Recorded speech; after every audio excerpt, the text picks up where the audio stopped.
বাংলাদেশে একটা ম্যাসাকারের সাথে শেখ হাসিনার নাম জড়িত আছে।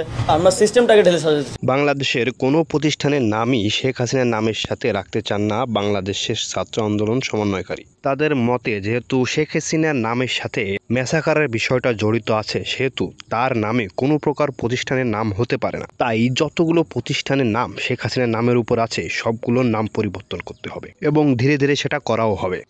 যুব ক্রীড়া মন্ত্রণালয়ের অধীনে শেখ হাসিনা জাতীয় যুব উন্নয়ন ইনস্টিটিউট আছে।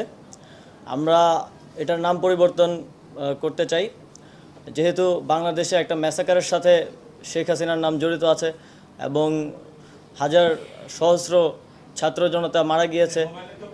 আমরা মনে করি তিনি এর সাথে সরাসরি যুক্ত এবং সেই জায়গা থেকে এটা শুধু আমাদের মন্ত্রণালয়ে না, প্রত্যেকটি স্থানে এটা করা হবে।